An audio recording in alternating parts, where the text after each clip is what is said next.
Hello guys, welcome to your channel crack tech. आज हम लोग सॉल्व करेंगे RINL previous year paper management training aptitude part 2।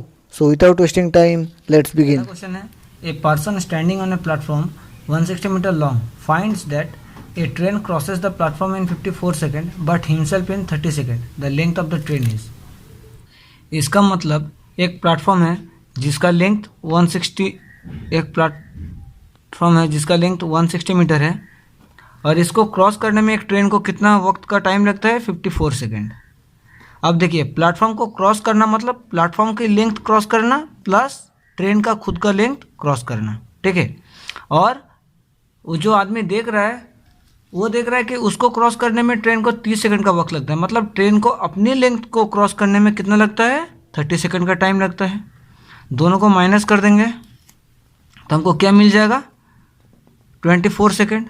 किसको cross करने में? सिर्फ प्लेटफॉर्म का लेंथ क्रॉस करने में, मतलब 160 मीटर जाने में 24 सेकंड का वक्त लगता है। आपसे पूछा क्या है कि ट्रेन का लेंथ कितना है, तो ट्रेन का लेंथ कितना है? ये ट्रेन 30 सेकंड में जो दूरी तय करती है वही है इसका लेंथ। तो 24 सेकंड में अगर 160 मीटर का दूरी तय करते हैं तो 30 सेकंड में कितना दूरी तय करेगा? 160/24 इंटू 30। 8 से काट देंगे, 8 3 एंड 8 20 310, मतलब 200 मीटर। ये हो जाएगा ट्रेन का लेंथ, यही हो जाएगा आंसर। बढ़ते अगले क्वेश्चन की ओर। The average speed of a train including stoppages was 40 kilometre per hour and excluding stoppages it was 50 kilometre per hour. How many minutes per hour did the train stop? इसका मतलब अगर train stoppage लेती है तो इसका speed कितना है? 40 kilometre per our including stoppages, और एक्सक्लूडिंग स्टॉपेज मतलब अगर ट्रेन स्टॉपेज नहीं लेती है तो उसका स्पीड कितना है? 50 किलोमीटर पर आवर। जाहिर सी बात है, अगर स्टॉपेज लेगी तो आपका जो रफ्तार है उसका कम हो जाएगा, ठीक है। इसका मतलब अगर ट्रेन स्टॉपेज नहीं लेती है तो ये घंटे में कितना दूरी ज़्यादा जाती है? 50 - 40 मतलब 10 किलोमीटर, अगर स्टॉपेज नहीं लेती है तो। अब आपसे पूछा है कि ट्रेन घंटे में कितनी मिनट का स्टॉपेज लेती है, ठीक है। अब देखिए, ये 10 किलोमीटर जो एक्स्ट्रा जाता है घंटे में, ठीक है, अगर स्टॉपेज नहीं लेती है तो ये 10 किलोमीटर अगर वो ओरिजिनल स्पीड से जाएगा मतलब 50 किलोमीटर पर आवर से जाएगा, और ये 10 किलोमीटर की दूरी तय करने में इसको जितना वक्त लगेगा, जितना टाइम लगेगा, वही हो जाएगा स्टॉपेज टाइम। आ गया समझ में? एक बार बोल रहे हैं, ध्यान से सुनिए। अगर ट्रेन अपना ओरिजिनल स्पीड से चलेगी मतलब 50 किलोमीटर आवर से चलेगी पर आवर से, तो 10 किलोमीटर की दूरी तय करने में उसको जितना वक्त लग जाएगा वही हो जाएगा इसका स्टॉपेज टाइम। मतलब 50 किलोमीटर जाता है कितने में? 60 मिनट में। तो 10 किलोमीटर जाएगा कितने में? 60/50 इंटू 10 कितना आ जाएगा? 12 मिनट। तो यही हो जाएगा ट्रेन का स्टॉपेज टाइम। बढ़ते अगले क्वेश्चन की ओर। A boat goes 16 km upstream in 2 hours and downstream in 1 hour. Find how much time this boat will take to travel 32 km in all still water. क्या data दिया हुआ है आपको कि बोट का जो अपस्ट्रीम का वेलोसिटी है कितना है? 16 किलोमीटर जाती है कितने में? 2 आवर में। तो उसका पर आवर वेलोसिटी कितना हो जाएगा? 8 किलोमीटर पर आवर अपस्ट्रीम का। और डाउनस्ट्रीम का जो है वेलोसिटी कितना है? 16 किलोमीटर 1 घंटे में जाती है, मतलब 16 किलोमीटर पर आवर, ठीक है। तो यहाँ से हम 2 डेटा प्राप्त कर सकते हैं, ठीक है। यहाँ से हम 2 डेटा निकाल सकते हैं। एक तो है बोट का स्पीड इन स्टिल वाटर और दूसरा स्ट्रीम का स्पीड, ठीक है। तो बोट का स्पीड हम कैसे निकालेंगे? 16 + 8 ये दोनों को ऐड करना है और बाई 2 करना है। तो कितना हो जाएगा? 16 + 8 24/2 12 किलोमीटर पर आवर। तो 12 किलोमीटर पर आवर क्या है? Speed of boat in still water, ठीक है। कितना है? 12 किलोमीटर पर आवर। और स्ट्रीम का वेलोसिटी कैसे निकालेंगे? आपको ये 16 से 12 को माइनस करना है या फिर 12 से 8 को माइनस करना है। देखिए, डेटा एक ही आएगा, वैल्यू एक ही आएगा। तो स्पीड ऑफ स्ट्रीम कितना हो जाएगा? 4 किलोमीटर पर आवर। अब आपसे पूछा क्या है कि how much time this boat will take to travel 32 kilometre in still water, मतलब स्टिल वाटर में आपसे पूछा है 30 किलोमीटर जाने में कितना वक्त लग जाएगा, ठीक है। तो यहाँ पर तो स्टिल वाटर का बात हो रहा है, तो स्ट्रीम का तो कोई काम नहीं है, तो इसको हम काट देते हैं, ठीक है। खाली 12 किलोमीटर पर आवर। तो स्टिल वाटर में बोट का स्पीड कितना है, 12 किलोमीटर पर आवर। तो उसको 32 किलोमीटर जाने में कितना टाइम लग जाएगा, 32/12। इसको डिवाइड कर देंगे तो कितना आ जाएगा, 8/12। इसको काट देंगे 4 से तो 2/3, तो कितना घंटा हो गया, 8/3 आवर, ठीक है। इसको अगर आपको मिनट में ट्रांसफर करना है तो आपको क्या करना है, 2/3 को 60 से मल्टीप्लाई कर देना है, तो 320, तो 22 40, मतलब 2 आवर एंड 40 मिनट। अब ध्यान से देखिए, ऑप्शन में आपको कहीं पर भी 2 आवर एंड 40 मिनट का ऑप्शन नहीं है, ठीक है। तो यहाँ पर तो एक तो डेटा गलत हो सकता है, या फिर जो ऑप्शन है वो गलत हो सकता है, क्योंकि इसका जो आंसर है वो 2 आवर एंड 40 मिनट्स ही होगा, ठीक है। तो अगर इस टाइप का क्वेश्चन आता है तो आपको इसी तरीके से सॉल्व करना है। तो बढ़ते अगले क्वेश्चन की ओर। A boat moves down the stream at the rate of 1 kilometre in 6 minute and up the stream at the rate of 1 kilometre in 10 minute. The speed of the current is.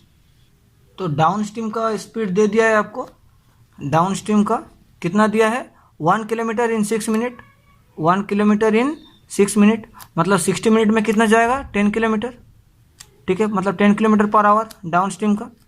Up stream का कितना दिया है, 1 kilometre in 10 minute, मतलब 60 minute में कितना जाएगा, 6 kilometre, तो मतलब 6 किलोमीटर पर आवर। तो अप स्ट्रीम का वेलोसिटी है ये, ठीक है। डाउन स्ट्रीम और अप स्ट्रीम का मतलब एक बार बोल देते हैं। डाउन स्ट्रीम का मतलब क्या होता है कि बोट की दिशा और जो स्ट्रीम या फिर करंट जो भी बोलिए, ठीक है, धारा की दिशा एक तरफ होगा, ठीक है, मतलब एक ही दिशा में होगा, तो ये क्या हो जाएगा, डाउन स्ट्रीम। अप स्ट्रीम किसको बोलेंगे, बोट की दिशा और स्ट्रीम या फिर करंट की दिशा अलग होगा, मतलब बोट इस तरफ जा रहा है और स्ट्रीम या फिर करंट का दिशा जो है इस तरफ है, ठीक है। पहले क्वेश्चन में हम आपको बता दिए थे कि करंट का स्पीड कैसे निकालना है। तो डाउन स्ट्रीम का स्पीड कितना है, 10 किलोमीटर पर आवर, और अप स्ट्रीम का कितना है, 6 किलोमीटर पर आवर। क्या करेंगे हम, इसको ऐड कर देंगे, 2 से डिवाइड कर देंगे, कितना आ जाएगा, 10 + 6/2, 8 किलोमीटर पर आवर। ये किसका स्पीड है, बोट का स्पीड है इन स्टिल वाटर, ठीक है। फिर करंट या फिर स्ट्रीम का स्पीड कितना है, 10 से 8 को माइनस करेंगे या फिर 8 से 6 को माइनस करेंगे, वैल्यू एक ही आएगा, क्या आ जाएगा, 2 किलोमीटर पर आवर। तो ये हो जाएगा आपका आंसर। आई होप समझ में आ गया आप लोगों का। बढ़ते अगले क्वेश्चन की ओर। A man covers a distance of 100 kilometre partly by bus at 40 kilometre per hour and partly by scooter at 30 kilometre per hour. His average speed for the whole journey was 32 km per hour. How far did he go by bus? So, data क्या क्या दिया हुआ है आपका, जो distance है d जो है कितना है, 100 किलोमीटर, और बस का जो स्पीड है कितना है, 8 किलोमीटर पर आवर, और स्कूटर का जो स्पीड है वो कितना, 40 किलोमीटर पर आवर बस का स्पीड है, और स्कूटर का जो स्पीड है कितना है, 30 किलोमीटर पर आवर, और उसका जो एवरेज स्पीड है, एवरेज स्पीड कितना है, एवरेज स्पीड है आपका 32 किलोमीटर पर आवर, ठीक है। अब देखिए आपसे पूछा है कि बस से वो कितना दूरी गया था, तो हम मान लेते हैं बस से x किलोमीटर की दूरी गया था बाय बस, ठीक है। तो स्कूटर से कितना दूरी गया होगा, टोटल तो 100 किलोमीटर का दूरी है टोटल डिस्टेंस, तो स्कूटर से फिर कितना दूरी गया होगा, 100 - x किलोमीटर, ठीक है। ये स्कूटर से, ये बस से, ठीक है। यहाँ तक क्लियर है। तो आपको डिस्टेंस मिल गया, आपको वेलोसिटी मिल गया, स्पीड मिल गया, तो यहाँ से हम टाइम निकाल सकते हैं। तो बस से कितना टाइम गया था, इसको अगर हम t1 पकड़ते हैं तो कितना हो जाएगा, d कितना है इसका, बस से डिस्टेंस कितना है, x किलोमीटर, और स्पीड कितना है 40। हम लोग एक फॉर्मूला जानते हैं, d = st, जहाँ पर d = डिस्टेंस होता है, s = speed and t = time होता है, ठीक है, वही फॉर्मूला। तो t = क्या हो जाएगा, d/s, तो d मतलब x और s मतलब स्पीड 40 किलोमीटर पर आवर, ये हो जाएगा t1। t2 कितना हो जाएगा, t2 का d कितना है, 100 - x, और स्पीड कितना है 30 किलोमीटर पर आवर, ठीक है। तो टोटल टाइम कितना हो जाएगा, टोटल टाइम कितना हो जाएगा, x/40 + 100 - x/30। इसको सॉल्व कर लेते हैं, थोड़ा सा इजी हो जाएगा बाद में, 120 आ जाएगा, 3x प्लस 4 इंटू 100 मतलब 400 माइनस 4x, सॉरी ये 400 हो जाएगा। तो क्या लिख सकते हैं हम, 400 माइनस x बाई 120, ये टोटल टाइम हो गया। अब देखिए हमको पूछा क्या है कि एवरेज स्पीड आपको बता दिया गया है और आपसे पूछा है कि डिस्टेंस कितना है, बस से कितना गया था, ठीक है। तो ये हमको निकालना है x का वैल्यू। तो हम जानते हैं कि एवरेज स्पीड जो है इसका भी एक फॉर्मूला होता है, average is equal to total distance by total time, total distance by total time, ठीक है। तो एवरेज स्पीड तो हमको बता दिया गया कि 32 किलोमीटर पर आवर है, तो यहाँ पर हम 32 लिखेंगे, यहाँ पर हम 32 लिखेंगे। टोटल डिस्टेंस कितना है 100, टोटल टाइम कितना है 400 माइनस x बटा 120, ठीक है। इसको सॉल्व करेंगे तो क्या आ जाएगा,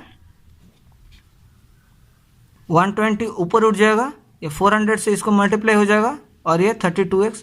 तो यहाँ पर हम क्या लिखेंगे, 32 into 400 minus 32x is equal to 12000 और minus 32x is equal to 12000 minus 12800। 32 को अगर 4 से मल्टीप्लाई करेंगे तो 128 आ जाएगा। तो यहाँ से हम x का वैल्यू प्राप्त कर सकते हैं, कितना हो जाएगा minus 800 by minus 32, minus minus cut जाएगा, 32 से 80 कितना हो जाएगा, 32 दूनी 64, 1605 मतलब 25 किलोमीटर। ये जो है ये कहाँ किससे गया था, ये दूरी बस से गया था। तो ये हो जाएगा आपका आंसर। बढ़ते अगले क्वेश्चन की ओर। Next, the distance between two cities A and B is 330 kilometre. A train start from A at 9 AM and travels toward B at 60 kilometre per our. Another train start from B at 9 AM and travels toward A at 75 kilometre per our. At what time do they meet? मतलब आपका दे दिया गया है कि A और B जो station है दो, इन दोनों के बीच का दूरी दे दिया गया 330 किलोमीटर और A से एक ट्रेन 9 बजे खुलता है सुबह को और इसका जो स्पीड है 60 किलोमीटर पर आवर है, और B से भी एक ट्रेन है जो 9 बजे खुलती है और इसका जो स्पीड है 75 किलोमीटर पर आवर है, ठीक है। तो आपसे पूछा है कि ये दोनों कब मीट करेगा। अब देखिए दोनों एक दूसरे की ओर आ रहा है, ठीक है। इसका मतलब क्या कि दोनों का जो स्पीड है वो ऐड हो जाएगा इस डिस्टेंस को कवर करने के लिए, ठीक है। तो इसका मतलब हम क्या लिख सकते हैं कि दोनों का स्पीड अगर हम ऐड कर देंगे तो कितना हो जाएगा 60 प्लस 75 यानी 135 किलोमीटर पर आवर, ठीक है।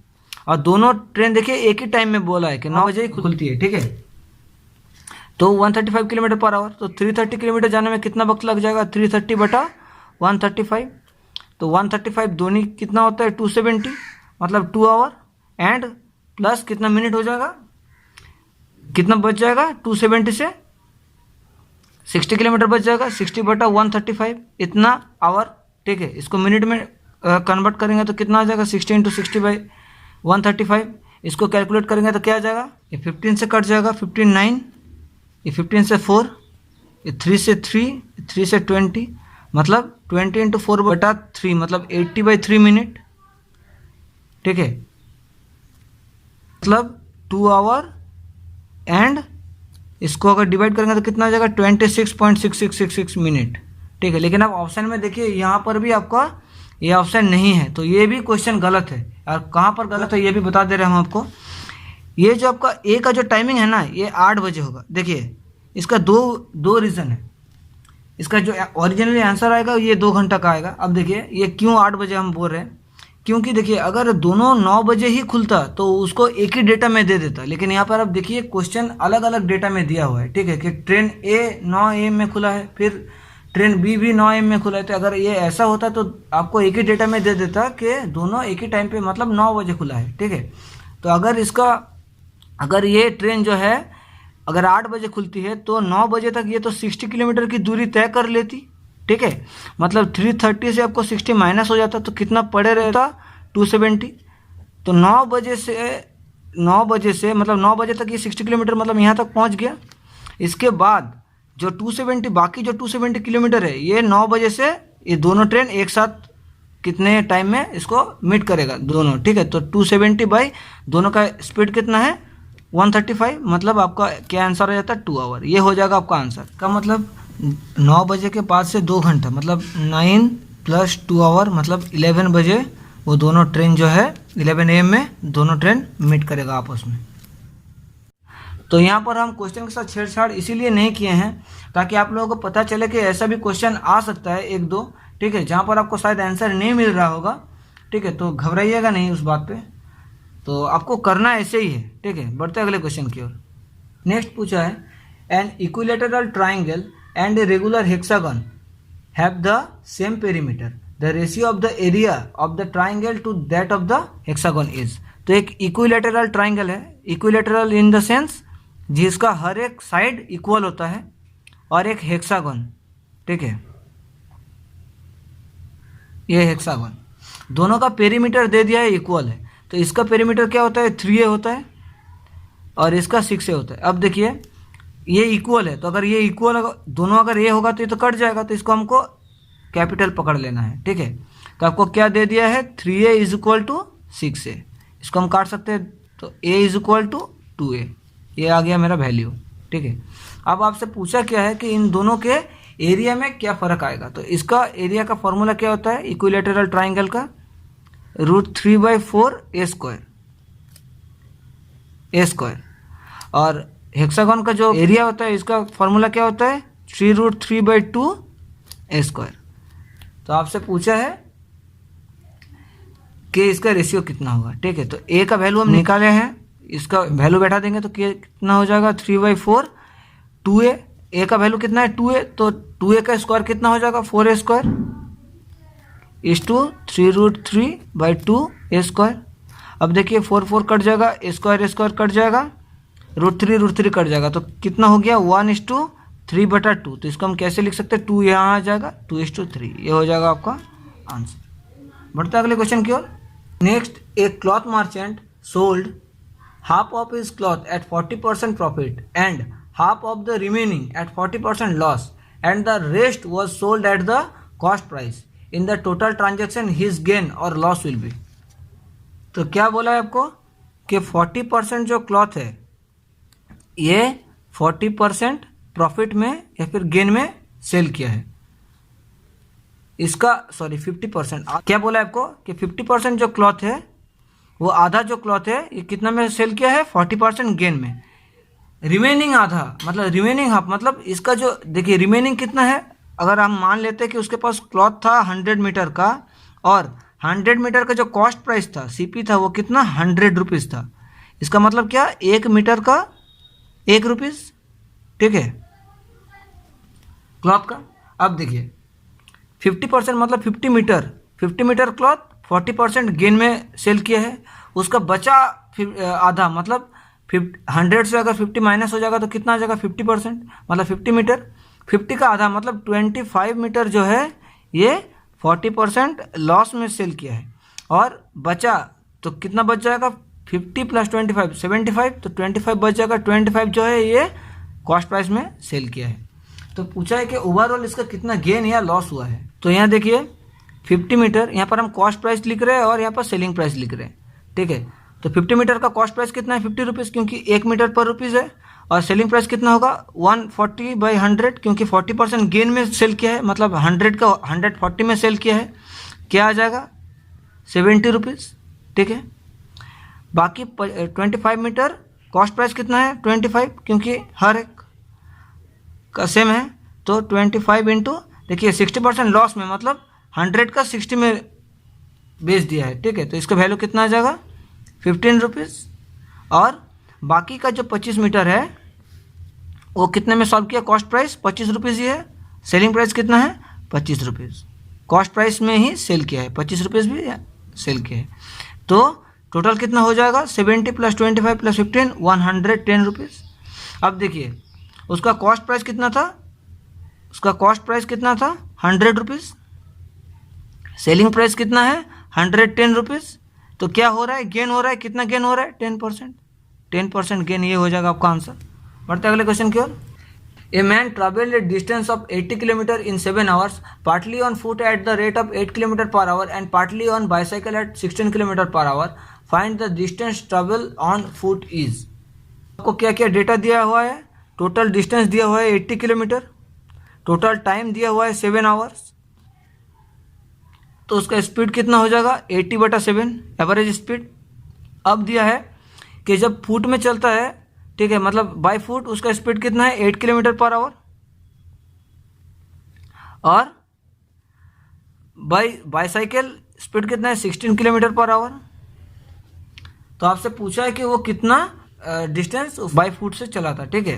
तो देखिए फुट का स्पीड कितना है 8 km/h, बाईसाइकिल का स्पीड कितना है 16 km/h, और एवरेज स्पीड कितना है 80/7।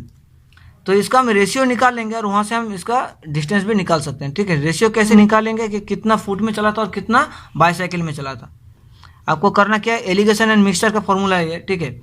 आपको 16 से इसको माइनस करना है, मतलब 16 माइनस 80/7, और यहाँ पर 80/7 से 8 माइनस करना है, 80/7 माइनस 8, ये हो जाएगा रेशियो, ठीक है। इसको सॉल्व करेंगे तो क्या आ जाएगा 16 7 112 माइनस 80 32/7, और 7 8 से 56, 80 से 56 24/7, 7 कट जाएगा। रेशियो क्या हो गया 32:24, 8 से काट देंगे तो 4:3, ठीक है, ये हो जाएगा रेशियो। अब देखिए 4:3 है रेशियो, मतलब 4 घंटा, ये क्या निकल गया, ये आवर में निकल गया, ठीक है, ये टाइम निकल गया, ठीक है। इसका मतलब 4 घंटा जो है वो बाई फुट चला था 4 घंटा, और बाईसाइकिल कितना चला था 3 आवर, ठीक है।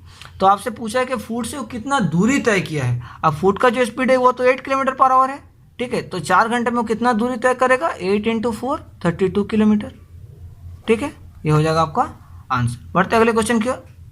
P is a working and Q is a sleeping partner.